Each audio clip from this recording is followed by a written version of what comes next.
Claire stared at him for a while she turned away from the lab. Maybe you're right. She swallowed some saliva. Her instincts were screaming and usually they didn't lie, but she had no idea what was around. She heard no creature nor any person nearby. The place they were approaching was surrounded by a high stone wall with barbed wire on top. The building was in the center with a few hangars scattered around. They approached the iron door in front of Neil tried to open it, only to sigh in frustration when he realized it was locked. Of course it would be locked, he muttered slowly. Maybe we could break in, Gabe said, approaching the door. Let me borrow your knife, Redfield. However, before Gabe could do anything, the door made noise. It had unlocked. Claire grabbed her rifle and looked around with Peter, while Gabe and Neil eyed the door warily. Maybe Claire was right, Gabe said, looking at the camera just above the door. Oh, I don't like this one bit. Not one bit, Pedro said quietly, more to himself than others. He didn't want him to see him freaking out. Don't worry, Pedro. They're probably looking for us by now, Claire said, also quietly, so that he could only hear. How do you know? He asked, a little embarrassed that she had heard him. Well, I know my brother. He's probably stolen a helicopter or two and is already looking for me.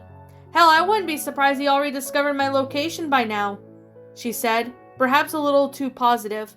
But knowing the older Redfield, she didn't doubt much. So are we going in? Gabe asked, loud enough to interrupt the small conversation between the two. Whatever choice do we have? Neil said erratically, shaking his head and entering the place.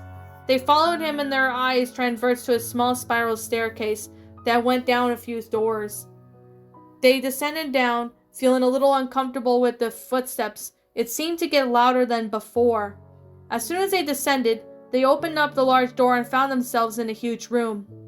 In the center of the room was an elevator that went up in some place they didn't know. There were a few floors above with some offices visible. All around the large tanks scattered around with cables connected to the below the elevator. Tanks or gasoline or something like that was probably powered generators. What kind of place is this? How predictable, Miss Claire. Alex's voice emanated from the bracelets around the men, and they all stopped. Oh, it's that bitch again, Gabe growled angrily, looking around with the unfriendly expression. It was a mistake not to put a tracker on you, but I knew you were going to be looking for your friends, Alex said, and Claire clicked her tongue. Of course she knew. You've taken longer than I thought. How long do you plan to keep this up? Alex asked, and Claire blinked a few times, her eyebrows coming closer with a confused frown. Her instincts screamed. Her skin crawled, and before she could turn around, she heard a lot of shot coming from the shotgun Neil was holding. As she turned, she saw, almost in slow motion, Pedro's body lying on the ground with almost his skull destroyed. What was little left of it was bits of brain matter. What the fuck, Neil? Gabe said in an exasperated scream, raising his pistol before he could do anything. Neil fired in his direction and fell to the ground with a hole in his chest. Claire took a few steps back, fearful. Her eyes widened into Neil's cold ones. She felt her chest tightened. So that was a strange feeling. That was her instincts were trying to warn her about. She should have listened. But how would she know? Neil? What the? She couldn't exactly say anything. Her watery eyes followed his footsteps. As you asked, now what? Neil said, looking at the bracelet. He was talking to Alex. They knew each other. He was on her side? Neil, what the fuck? Her speech was interrupted by another shot. A cry of pain escaped her throat as she felt her right leg being hit. She put her hand on the ground and stopped herself from falling, but stayed on her knees and feeling a sharp pain spread throughout her leg, just below her knee. I've done my bit.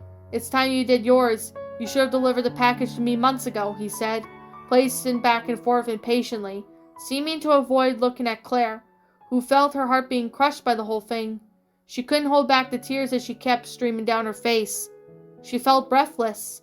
That day, destroying her heart. Yes, you did your part, and you're a good listener, Fisher. For being such an intelligent man, you're pretty dumb. Neil's bracelet glowed red, and he grunted loudly as he felt the sharp needles pierce through his uniform. His veins began to darken, and his skin turned gray. What fuck? We had a deal! He shouted. But Alex did not respond. Neil squirmed in pain as he felt the infection spraying up his arm. Neil, What the hell did you do?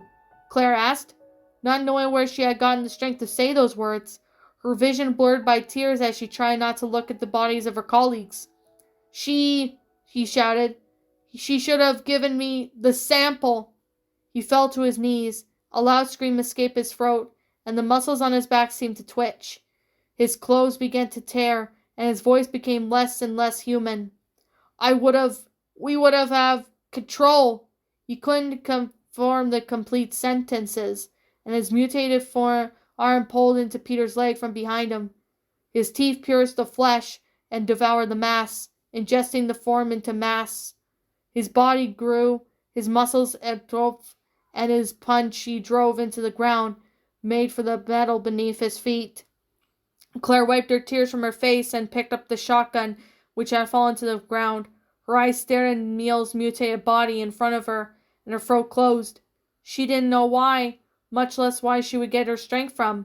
But once again she had no choice, and once again she would have to lose the man who made her heart smile.